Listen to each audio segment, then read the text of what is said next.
जनता के ऊपर एक विपद का पहाड़ टूट गया यहाँ के गरीब के ऊपर में। अभी कुछ दिन पहले आप देखे होइएगा, बहुत बड़ी घटना घट गई शहर के अंदर में। जो इमली चट्टी बस स्टैंड, जो पुराना बस स्टैंड चौक से लेकर और ये धर्मशाला चौक तक का 116 या 132 दुकान जो है, उसको बुलडोजर लगा करके उसको तोड़ दिया गया।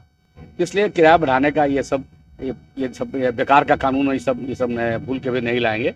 मैं इसका विरोध करूंगा और ऐसा नहीं होना चाहिए। होल्डिंग टैक्स भी इन्हें नहीं बढ़ना चाहिए, ये कभी नहीं बढ़ना चाहिए। इस शो की प्रायोजक है मां भवानी डेकोर प्राइवेट लिमिटेड, मतलब a complete floor solution, new 0 mile Dadar road Muzaffarpur. ये जनता के द्वारा जो सीधा चुनाव हुआ है मेयर का, डिप्टी मेयर का, और चुनाव होते ही के साथ, चुनाव संपन्न होते ही के साथ, परिणाम आने के साथ जैसे ही मेयर और डिप्टी मेयर बनाए गए, तो वैसे ही एक जनता के ऊपर एक विपद का पहाड़ टूट गया यहाँ के गरीब के ऊपर में। अभी कुछ दिन पहले आप देखे होइएगा, बहुत बड़ी घटना घट गई शहर के अंदर में। जो इमली चट्टी बस स्टैंड, जो पुराना बस स्टैंड चौक से लेकर और ये धर्मशाला चौक तक का 116 या 132 दुकान जो है, उसको बुलडोजर लगा करके उसको तोड़ दिया गया।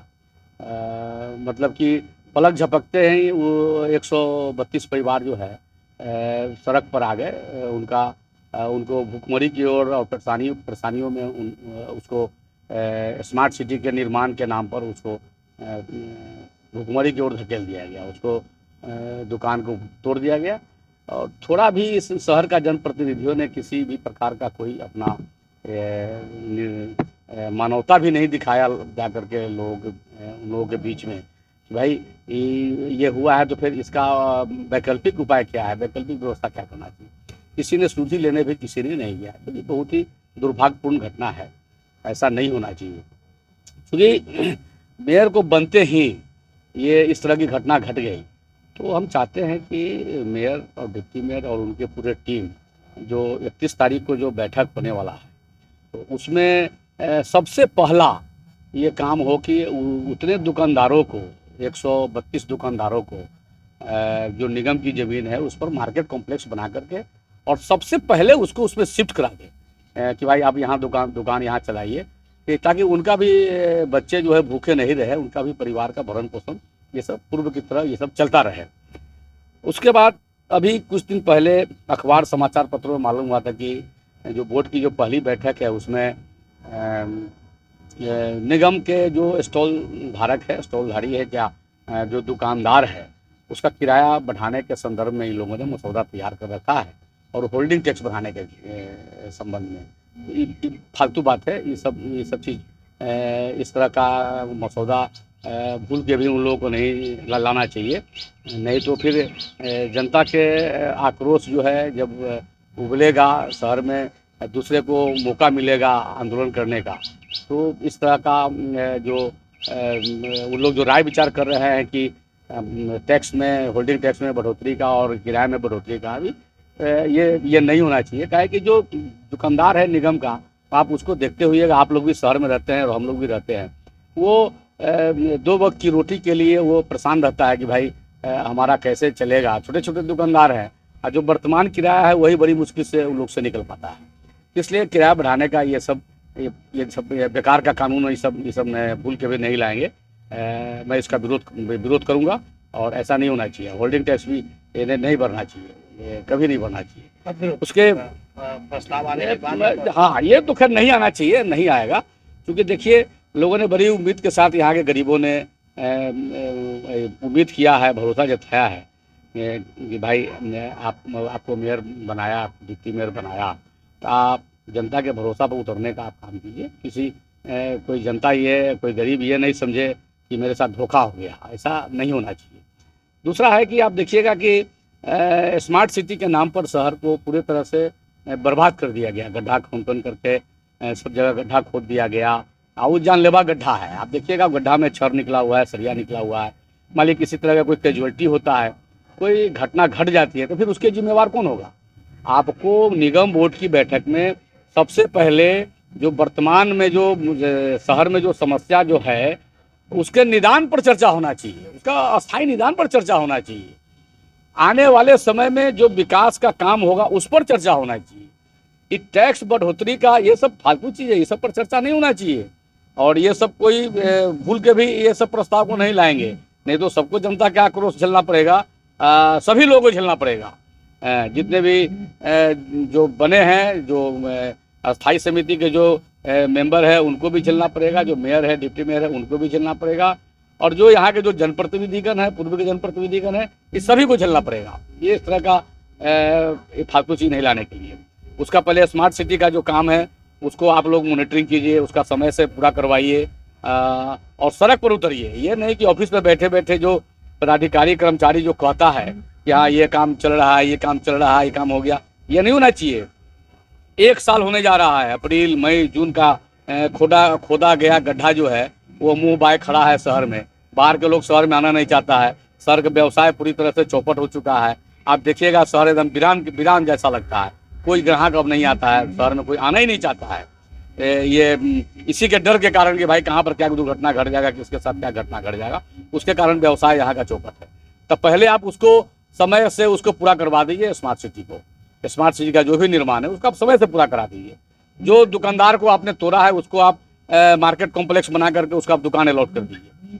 तीसरा समस्या है आपको शहर में जो ये जाम का, ये जो जगह जगह पूरे शहर को जो जाम शहर के नाम से ये प्रसिद्ध हो चुका है। पूरे मुजफ्फरपुर में बाहर के लोग भी आना नहीं चाहता है कि भाई बराबर जाम रहता है। जो भी ग्रामीण क्षेत्र के लोग होते हैं वो सब शहर के बाहरी इलाके में ही अपना सामान खरीदारी करके लौट जाते हैं, शहर में नहीं आते हैं, जिसकी वजह से यहाँ व्यापार प्रभावित हो रहा है, व्यापार चौपट हो गया हुआ है।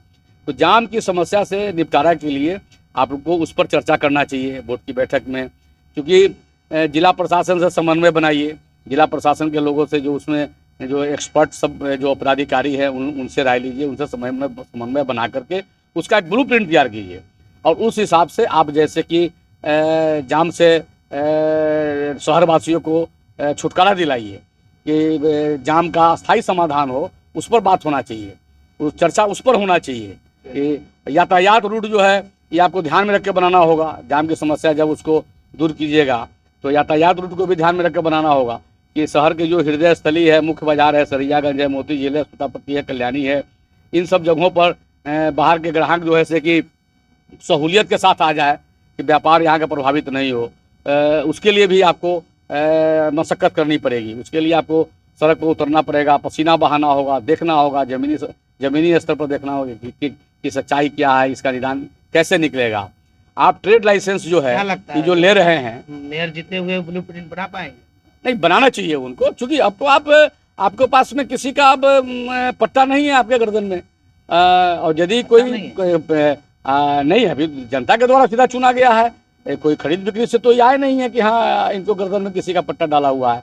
जनता ने आपको सीधा चुनाव किया है, आपको वोट डाला है, तो इसलिए इनको अपना विवेक से, अपना बुद्धिमत्ता का परिचय देना चाहिए कि भाई हमको ये जनता का काम हमको पूरी पारदर्शिता के साथ हमको करना है, लोगों को विश्वास जीतना है, लोगों का भरोसा कायम रहे कि मेयर जैसे कि आम जनता के लिए है, आम लोगों के लिए है, उनके सहूलियत के लिए काम करना चाहिए। और ट्रेड लाइसेंस जो है, जो आप पिछला बार जो लिया गया था, ट्रेड लाइसेंस बिल्कुल बंद होना चाहिए। लिया जा रहा है तो ये गलत हो रहा है। ये पहले समर्थन नहीं, ट्रेड लाइसेंस जिस समय जो लिया गया था, जिस समय क्या बोल करके लिया गया था, तो वो अलग मामला था, वो मामला अलग था। अभी जो मामला है, अब शहर का व्यापार पूरी तरह चौपट है स्मार्ट सिटी के निर्माण के कारण, बिल्कुल चौपट है। तो जब व्यापार चलेगा नहीं तो व्यवसायी पैसा कहाँ से देगा? आपको जीएसटी दे रहा है व्यापारी, इनकम टैक्स दे रहा है, हमारे प्रधानमंत्री जी कहते हैं कि भाई 1 नेशन 1 टैक्स, तो उसके अंतर्गत आप आइए ना। एगो टैक्स तो वहाँ दे रहा है ना, जीएसटी दे रहा है, इनकम टैक्स दे रहा है। ट्रेड लाइसेंस बिल क्या होता है? इसको हमेशा के लिए बंद कीजिए। यूजर चार्ज, पानी चार्ज, इसको जो है हमेशा के लिए भी बंद कीजिए। जब तक आप घर 100% परिवारों में, 100% घरों में जब तक आप सुविधा नहीं देते हैं, तब तक किसी प्रकार का कोई भी टैक्स नहीं लीजिए, नहीं तो जनता आक्रोशित हो जाएगी। जनता जब आंदोलन करेगी तो फिर संभालना मुश्किल हो जाएगा इस शहर को। इसलिए जो भी काम हो जनता के हित में कीजिए, उस पर चर्चा कीजिए, जनता को सुविधा को ध्यान में रखकर चर्चा कीजिए। हमारा उन लोगों से यही आग्रह भी है और यही मेरा सलाह भी है। अपने सपनों की आशिया को दे एक नई पहचान माँ भवानी डेकोर प्राइवेट लिमिटेड के साथ, जो है ऑथराइज्ड डिस्ट्रीब्यूटर ऑफ कजारिया। देश की मिट्टी से बनी टाइल से देश को बनाते हैं। और जहां मिलती है सभी प्रकार के Indian and imported granite, marble, sanitary एवं कोटा स्टोन का अनोखा एवं आकर्षक संग्रह। माँ भवानी डेकोर प्राइवेट लिमिटेड मतलब a complete floor solutions. New 0 mile Dadar road, Muzaffarpur. Call 9934753111।